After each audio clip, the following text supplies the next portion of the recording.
សួស្តីអ្នកទាំងអស់គ្នាសូមស្វាគមន៍ត្រឡប់មកកាន់ Channel របស់ខ្ញុំវិញខ្ញុំមានសេចក្តីរីករាយណាស់ដែលបានឃើញអ្នកទាំងអស់គ្នាមកវិញថ្ងៃនេះសម្រាប់ការអានភាគិខាថ្មីមួយខ្ញុំសង្ឃឹមថាអ្នកទាំងអស់គ្នាកំពុងមានអារម្មណ៍ល្អនិងកំពុងមានថ្ងៃដ៏អស្ចារ្យដូច្នេះសម្រាប់ការអានថ្ងៃនេះយើងនឹងពិនិត្យមើលអំពីការងារនិងអាជីពបន្ទាប់របស់អ្នកដូច្នេះបើអ្នកកំពុងស្ថិតនៅក្នុងពេលវេលាផ្លាស់ប្ដូរប្រហែលអ្នកចង់ប្ដូរការងារឬអាជីពនៅក្នុងដំណាក់កាលជីវិតនេះនឹងជាការអានអំពីអ្វីដែលអ្នកកំពុងផ្លាស់ប្ដូរទៅនិងអ្វីដែលនឹងក្លាយទៅជាការងារនិងអាជីពបន្ទាប់របស់អ្នកដូចធម្មតាយើងមាន3ក្រុមឲ្យជ្រើសរើសមានក្រុមលេខ1ក្រុមលេខ2និងក្រុមលេខ3សូមមានអារម្មណ៍សេរីក្នុងការជ្រើសរើសក្រុមណាមួយដែលអ្នកមានអារម្មណ៍ទាក់ទាញហើយបន្ទាប់មកអ្នកអាចរំលងទៅកាន់ពេលវេលាដែលមាននៅក្នុងប្រអប់ពិពណ៌នាហើយខ្ញុំនឹងជួបអ្នកនៅការអានរបស់អ្នកទាំងអស់គ្នាអាចជួបតាមខ្ញុំតាមរយៈបាកូដដែលមានបង្ហាញនៅលើអេក្រង់ទូរស័ព្ទផងដែរដើម្បីខ្ញុំអាចទាំងការទូរស័ព្ទបញ្ចូលអ៊ីនធឺណិតដល់ជាវីដេអូចែកជូនអ្នកទាំងអស់គ្នាទស្សនាកម្សាន្តជាហួយបន្តទៀតសូមអរគុណសួស្តីក្រុមលេខម៉ូដ៏ស្រស់ស្អាតប្រសិនបើអ្នកបានជ្រើសរើសក្រុមនេះនោះនេះគឺជាការអាននិងសាររបស់អ្នកសម្រាប់ថ្ងៃនេះអំពីការងារឬអាជីពបន្តរបស់អ្នកដូច្នេះសម្រាប់ក្រុមលេខ1សម្រាប់ការថ្ងៃនេះអ្នកត្រូវបានតាក់ទាញទៅកាន់លេខ1ហើយអ្នកក៏មានខ្សែខ្សាច់តុក្កតាខ្លាឃ្មៀមតូចស្រស់ស្អាតផងដែរដូច្នេះសូមស្វាគមន៍មកកាន់ការអានរបស់អ្នកយើងនឹងចាប់ផ្ដើមសាររបស់អ្នកត្រង់ពេលបន្តិចប៉ុន្តែមុននេះតោះមើលថាតើការងារឬអាជីពបន្ទាប់របស់អ្នកគឺអ្វីខ្ញុំកំពុងលើអ្វីមួយការងារសុបិនសម្រាប់ក្រុមនេះភ្លាមខ្ញុំមានអារម្មណ៍ថាអ្នកកំពុងចូលទៅកាន់ផ្លូវអាជីពដែលអ្នកបានសុបិនឃើញជាយូរមកហើយខ្ញុំមានអារម្មណ៍ថាក្រុមនេះកំពុងសម្របសម្រួលទៅនឹងអាជីពសុបិនរបស់ពួកគេវាជាអ្វីដែលខ្ញុំអាចដឹងពីធម៌ពលរបស់អ្នកកាតស្នេហាគឺជាគោលដៅសំខាន់នៃអត្តសញ្ញាណរបស់យើងដូច្នេះខ្ញុំមានអារម្មណ៍ថាការងារនិងអាជីពបន្តរបស់អ្នកគឺជាអ្វីដែលអ្នកស្រឡាញ់យ៉ាងជ្រាលជ្រៅវាជាអ្វីដែលត្រូវនឹងអត្តសញ្ញាណពិតរបស់អ្នកវាជាអ្វីដែលអ្នកតែងតែដឹងថាអ្នកត្រូវធ្វើប៉ុន្តែប្រហែលមានដំណើរការរៀននិងត្រៀមខ្លួនមួយខ្ញុំឮថាមនុស្សជាច្រើនចង់បានអាជីពនេះតាំងពីក្មេងហើយឥឡូវនេះអ្នកអាចធ្វើវាបានហើយមានការភ័យខ្លះព្រោះឥឡូវនេះឱកាសបានមកដល់ហើយមានស្នេហានិងការគាំទ្រជាច្រើនជុំវិញអ្នកកំពុងចូលទៅកាន់អាជីពនេះវាជាសញ្ញាដ៏ស្រស់ស្អាតការងារបន្ទាប់របស់អ្នកគឺជាអ្វីដែលអ្នកស្រឡាញ់និងជាគោលបំណងជីវិតរបស់អ្នកការ Cold Shoulder បង្ហាញថាអ្នករួចរាល់ក្នុងការបោះបង់អ្វីមួយវាជាចំណុចបំលែងរបស់អ្នកតារាកំពុងតម្រឹងសម្រាប់អ្នកវាជាពេលវេលាដែលអ្នកត្រូវបែកចេញពីអ្វីមួយប្រហែលអ្នកចង់បោះបង់មនុស្សមួយចំនួនដែលមិនសមស្របនឹងផ្លូវរបស់អ្នក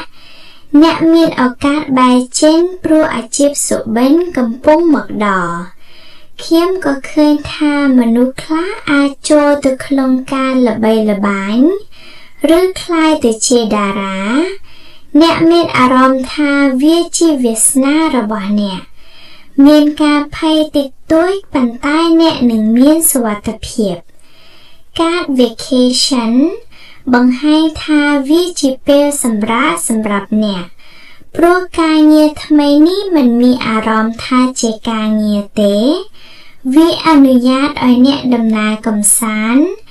ឬមានភាពបត់បែនអ្នកធ្វើការតាមលក្ខខណ្ឌរបស់អ្នកវាមិនមែនជាការងារ9ដល់7ឡើយទេវាអាចជាតន្ត្រីឬអាជីវកម្មថ្មីមានឱកាសថ្មីការទ្វារបង្ហាញថាមានទ្វារថ្មីកំពុងបើកសម្រាប់អ្នកវាដូចជាអ្វីដែលអ្នកមិនអាចបើកពីមុនប៉ុន្តែឥឡូវនេះអ្នកអាចចូលទៅបានការថារត់បង្ហាញថាមានមនុស្សជាច្រើនកំពុងមើលអ្នកឬចង់ធ្វើការជាមួយអ្នកអាចមានភាពល្បីល្បាញភ្លាមឬអាជីវកម្មរបស់អ្នកទទួលបានការយកចិត្តទុកដាក់ច្រើនប៉ុន្តែអ្នកក៏មានអារម្មណ៍ធុញទ្រាន់ពីអតីតអ្នកមិនអាចបន្តទៀតអ្នកជ្រើសរើសសន្តិភាពនិងបោះបង់អ្វីដែលមិនសមស្របវាអាចប៉ះពាល់ដល់ទំនាក់ទំនងអ្នកមានអារម្មណ៍ថាត្រូវធ្វើអ្វីដោយខ្លួនឯងប៉ុន្តែវាជាសញ្ញាថាអ្នកត្រៀមសម្រាប់អ្វីដែលល្អជាងការ musician បង្ហាញថាអ្នកអាចចូលទៅក្នុងអាជីពតន្ត្រីឬសិល្បៈវាជាសញ្ញាច្បាស់ថាអ្នកនឹងទទួលបានជោគជ័យធំអ្នកប្រហែលមានអារម្មណ៍ថាមនុស្សមិនយល់អ្នកទេប៉ុន្តែអ្នកត្រូវបង្ហាញវិសញ្ញារបស់អ្នកអាចមានភាពជោគជ័យភ្លាមនិងមានជីវិតដែលអ្នកស្រមៃសារចុងក្រោយគឺត្រូវយកចិត្តទុកដាក់សារដ៏មានន័យសំខាន់កំពុងត្រូវបញ្ជូនមកអ្នកវាជាពេលត្រឹមត្រូវអ្នកទាំងអស់គ្នាអាចចូលបន្តខ្ញុំតាមរយៈ barcode ដែលមានបង្ហាញនៅលើអេក្រង់ទូរស័ព្ទមេផងដែរដើម្បីខ្ញុំអាចទាំងការទូរស័ព្ទបញ្ចូលអ៊ីនធឺណិតថតជាវីដេអូចែកជូនអ្នកទាំងអស់គ្នាទស្សនាកម្សាន្តជាហួយបន្តទៀតសូមអរគុណសម្រាប់ក្រុមលេខ2ការងារបន្ទាប់របស់អ្នកពាក់ព័ន្ធនឹងការភ្ជាប់ទំនាក់ទំនងអ្នកមិនធ្វើវាដោយឯងទេអ្នកនឹងមានក្រុមឬសហគមន៍អ្នកអាចបង្កើតបណ្ដាញឬក្រុមគាំទ្រអ្នកត្រូវទុកចិត្តលើដំណើរការអ្នកបានអធិដ្ឋានសម្រាប់ដំណោះស្រាយហើយមនុស្សថ្មីនឹងមកជួយអ្នកនឹងទទួលបានការទទួលស្គាល់ខែឧសភាអាចមានសារៈសំខាន់មានផ្លូវប្រាក់រងចាំអ្នកនិងមនុស្សម្នាក់នឹងជួយអ្នកអាចមានបដិបត្តិកម្មការបដិសេធប៉ុន្តែឥឡូវនេះនឹងមានការផ្លាស់ប្ដូរអ្នកកំពុងនៅលើផ្លូវត្រឹមត្រូវប៉ុន្តែអ្នកមិនទាន់បានទទួលស្គាល់ទេឥឡូវនេះអ្នកនឹងទទួលបានឱកាសមនុស្សត្រឹមត្រូវនឹងមកដល់អ្នកត្រូវបញ្ចេញអារម្មណ៍អវិជ្ជមាននិងទុក្ខអតីតការងារនេះគឺបន្តពីអ្វីដែលអ្នកកំពុងធ្វើមិនមែនផ្លាស់ប្ដូរទាំងស្រុងទេអ្នកទាំងអស់គ្នាអាចចូលបន្តខ្ញុំតាមរយៈ barcode ដែលមានបង្ហាញនៅលើអេក្រង់ទូរស័ព្ទមេផងដែរដើម្បីខ្ញុំអាចទាំងការទូរស័ព្ទបញ្ចូលអ៊ីនធឺណិតថតជាវីដេអូចែកជូនអ្នកទាំងអស់គ្នាទស្សនាកម្សាន្តជាហួយបន្តទៀតសូមអរគុណសម្រាប់ក្រុមលេខ3អ្នកកំពុងចូលទៅក្នុងអាជីពបង្កើតឬសិល្បៈអ្នកអាចចាប់ផ្ដើមអាជីវកម្មផ្ទាល់ខ្លួនឬហាងអនឡាញការ patience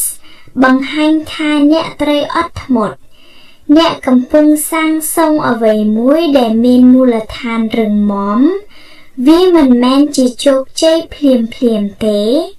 ប៉ុន្តែវាជាជោគជ័យយូរអង្វែងការ hermit បង្ហាញថាអ្នកធ្វើវាដោយខ្លួនឯងអ្នកអាចធ្វើការពីផ្ទះឬអាជីវកម្មតូចវានឹងរីកចម្រើនការ ring បង្ហាញពីការពាក់ជាធំឬគិតព្រមព្រៀង អ្នកអាចចូលទៅធ្វើអាជីវកម្មពេញឡើង CAD Foundation បង្ហាញថាជោគជ័យមកពីការខិតខំប្រឹងប្រែងអ្នកនឹងទទួលបានការទទួលស្គាល់ CAD Ace of Swords និង Chariot បង្ហាញពីការរីកចម្រើននិងចលនាអាជីវកម្មរបស់អ្នកនឹងទទួលបានការយកចិត្តទុកដាក់នឹងអតិថិជនច្រើនអ្នកអាចធ្លាប់មានការសង្ស័យប៉ុន្តែឥឡូវនេះអ្នកកំពុងទៅមុខ CAD Reputation បង្ហាញថាអ្នកកំពុងសាងកេរ្តិ៍ឈ្មោះល្អនិងសារចុងក្រោយគឺត្រូវប្រើការយល់ឃើញនិងធ្វើសេចក្តីសម្រេចកុំយឺតយ៉ាវព្រោះឱកាសកំពុងមកដល់អ្នកត្រូវសម្រេចចិត្តទៅមុខនិងអភិវឌ្ឍអាជីវកម្មរបស់អ្នកអរគុណសម្រាប់ការតាមដាននិងការជួយចិត្តការអានពីរបស់ខ្ញុំអ្នកទាំងអស់គ្នាអាចចូលបន្តខ្ញុំតាមរយៈបាកូដដែលមានបង្ហាញនៅលើអេក្រង់ទូរស័ព្ទមានផងដែរដើម្បីខ្ញុំអាចទាំងការទូរស័ព្ទបញ្ចូលអ៊ីនធឺណិតដល់ជាវីដេអូចែកជូនអ្នកទាំងអស់គ្នាទស្សនាកំសាន្តជាហួយបន្តទៀតសូមអរគុណ